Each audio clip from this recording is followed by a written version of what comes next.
I'm Gold Derby editor Daniel Montgomery here with production designer Marco Bittner-Rosser and set decorator Ernestine Hipper, who worked on the film Tar. Now, the title character, Lydia Tar, has such a strong personality. What were your initial thoughts about what her visual style would be? Let's start with Marco. Well, she's such a monumental character. Like, she's so big as a character and so complex. So that was quite a challenge to really visually grasp her. And the approach was, we had a lot of discussion with Todd, with Cate at some stage, and with Bittner, the costume designer, to kind of bring together Todd's vision, Bittner's approach to the costume, which helped a lot of defining the sets and the surrounding of her, and a big framework gave, in a way, the setting that she was put in by Story, which is the concert hall, and we chose like a mid-century style for the concert hall, and from that we developed on a style for the whole world of Tar. Ernestine, what were your initial thoughts like about building out her world? Building Tar's world? Mm-hmm. Well, first of all, you have the different stages of Tar. You have Tar's childhood. You have Tar's first arrival in Berlin, her secret apartment, which she still, kept as a cozy spot to step away. And then you see her climbing up, and then you have her in her beautiful penthouse, and then she made it. So we have the three stages. Yes, we had the three stages to show and create, and then of course depended on what Todd was seeing for Tar. What kind of style she was trying to live in, or she was living in. To see, so you see her stages in, like, she lived in an apartment now for 10 years, and now she's been in a penthouse for 5 years, and of course being a famous conductor now, also showing, her surrounding has to show that she's now she's made it. Yeah, that was actually a big point in the development of her domestic interiors, that we kind of, like, we knew that at the end we would show her Staten Island house, which was a set built in Berlin, but we did plates of the exterior that we then shot on an LED stage in Berlin, and then put together, like, married it together with the set built in Berlin. And we knew that we were going to go there, which was a very easy in a way of a visual style. The visual style was kind of defined in a way for that, because we knew her background and so on. And then we needed to build like a visual ramp to bring her up to the level that she's reached later in her career. And in that way, yes, we went from her, which we call the town studio, that's where she works and composes, where she, in our mind, first arrived when she came to Berlin, and then the very representational space that she moved in with Sharon, that's all about showing her incredible taste, but also her level of wealth that she reached, her taste in art and architecture, and this sort of knowledge of being able to have a tasteful but very eclectic collection of furniture and art and music. And what was the process of creating that brutalist home with her wife Sharon, and that space is almost as imposing as Lydia herself is. What went into that?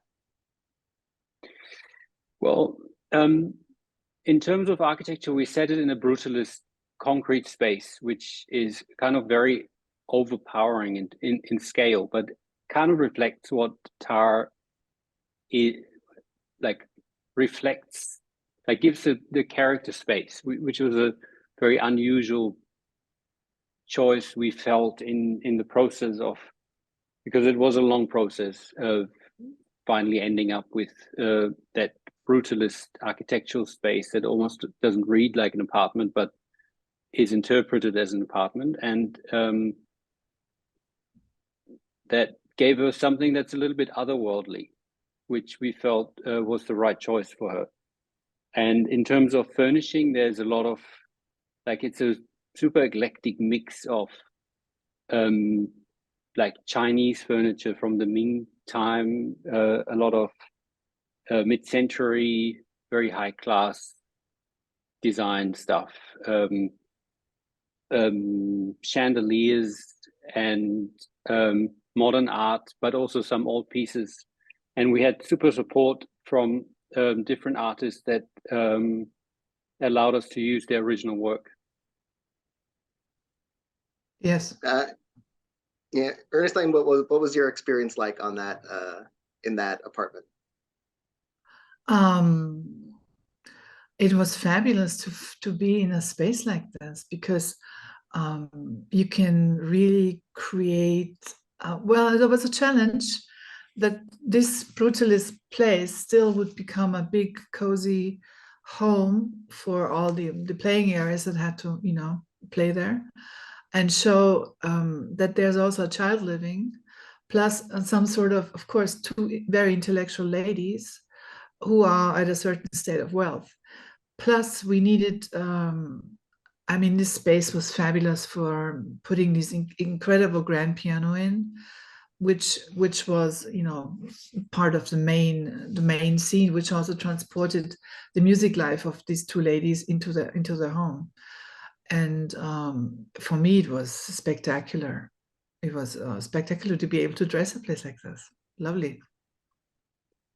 And yeah, as you mentioned, there's also the separate apartment that she keeps as, sort of a workspace, a studio, that sort of she lived in at a different stage of her career. What was it like creating that space and developing who Tar was at that time in her life? Well, Todd sort of explained it to me. He said when she came from Boston, she moved to Berlin because her dream was to be a conductor in Berlin. She wheeled all of her stuff over, which she had been collecting since she's been a student. And as she always was a very intellectual person, she always was reading a lot, and everything was around music, but little by little, the more she became, more famous, she of course started investing money in some better pieces. And that's why the whole apartment sort of then all of a sudden assembled together, and we had to really add a lot of, there was a lot of stuff in there. Plus, we had to create a kitchen, this was normally the dining room, so we created a kitchen. And Marco's big challenge was actually to find this place, because it had to connect to Eleanor, to the neighbor across the floor. They had to live on the same floor, because that's a main thing in the movie, that pling pling a noise, or she doesn't know where the noise comes from. And we find out it's the neighbor who is really living a Berlin life, which a lot of people are still living, so to see that her world is one thing she's struggling with, but there's another real world just across the hallway. And well, it's you, Marco, to tell your journey on finding this incredible place where you were able to create these two apartments. Say, on most films, it would have been a clear set construction on stage, but for certain reasons we wanted to go on a location, and because we needed to connect to the staircase, initially was a lot more elements in the staircase that needed to be shot, and it needed to be continuous. That was a very important set fact for Todd. So we ended up saying, okay, we have to have it on location, but there was no place that would actually allow these different looks. So basically both apartments, we totally built within the opposing apartments, which were totally different from what you see in the movie. Like the apartment on the Eleanor's, the neighbor's apartment, is a very high-end, renovated art collector's home. And her studio apartment, and we basically just fitted like a hand in a sleeve, a sort of small but very well fitted set build into the part of the apartment and only used the entrance door and across the hallway. And in a way, the same for her town studio. Also there, we moved walls and basically took everything out and refurnished. So yes. It was kind of like a set build on location. And how many sets were built for the film versus shooting on location? Don't know. Like we built a lot on location, but for the reason of that we needed, like we had a lot of how many, like, do you remember the number of, was it around 100 single sets or 80 in the 80s or something? I don't remember. I don't remember. It was a high double finger number of sets. So we always needed an element that required a location, and that often meant bringing a set build to a location. But for example, the offices yes. for the concert hall, they're complete set builds. The house is a complete set build. The planes are complete set builds. What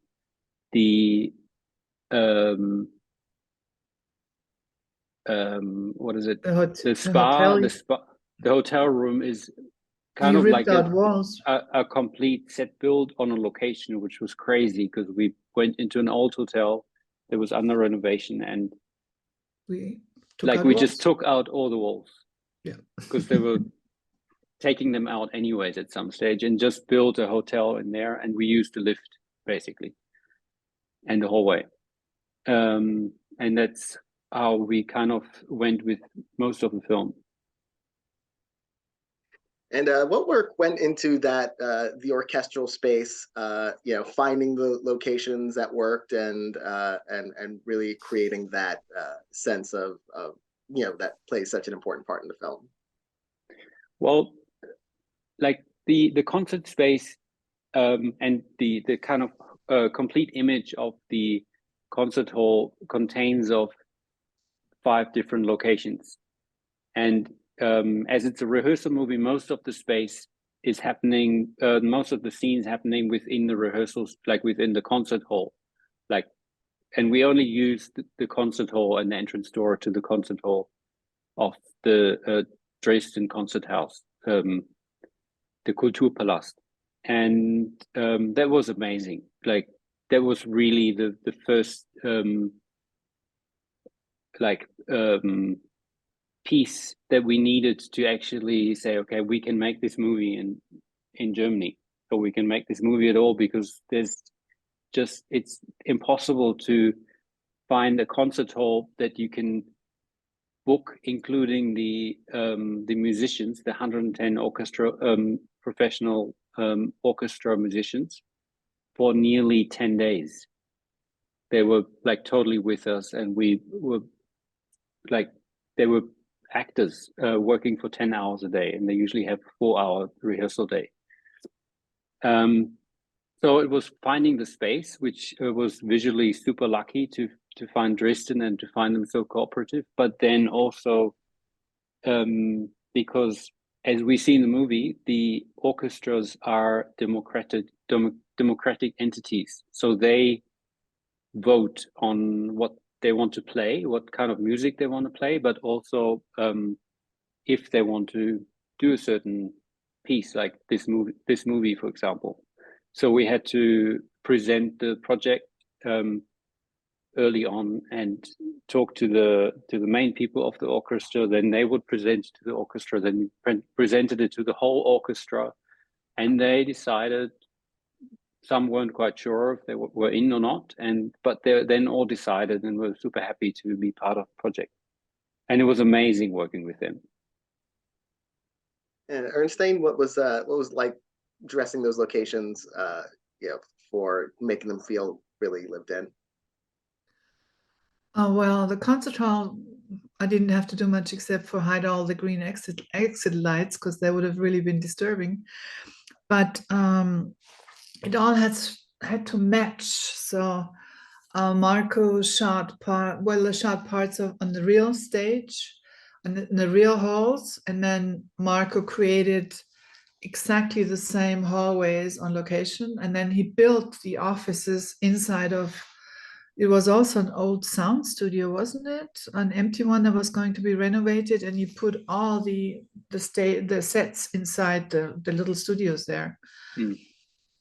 And for me, it was more going into characters. I mean, you have this beautiful architecture. I mean, and mid-century architecture, which is already giving you the space to really to be able to do in a place like this, because then you can get nice pieces. Then you sort of just work towards the character, what Todd wanted to show, or what he wanted Tar to be. And Sebastian, of course, his wish was to really transport that he's living there, that he's been living there for 40 years, that his heart is the concert, and he also conducts at other places, but only for Christmas or for birthdays. And so that was quite a wonderful challenge to do that. It was lovely, creating those characters and finding the bits and pieces that would match. And so obviously nobody saw that those were set builds, so it all kind of matched perfectly together. Well, I want to congratulate you both on your work on the film, and the recognition the film has been receiving so far, and knock on wood, will continue to receive. Thank you so much for talking with me today. It's been a pleasure. Yes. Thank Thank you. you.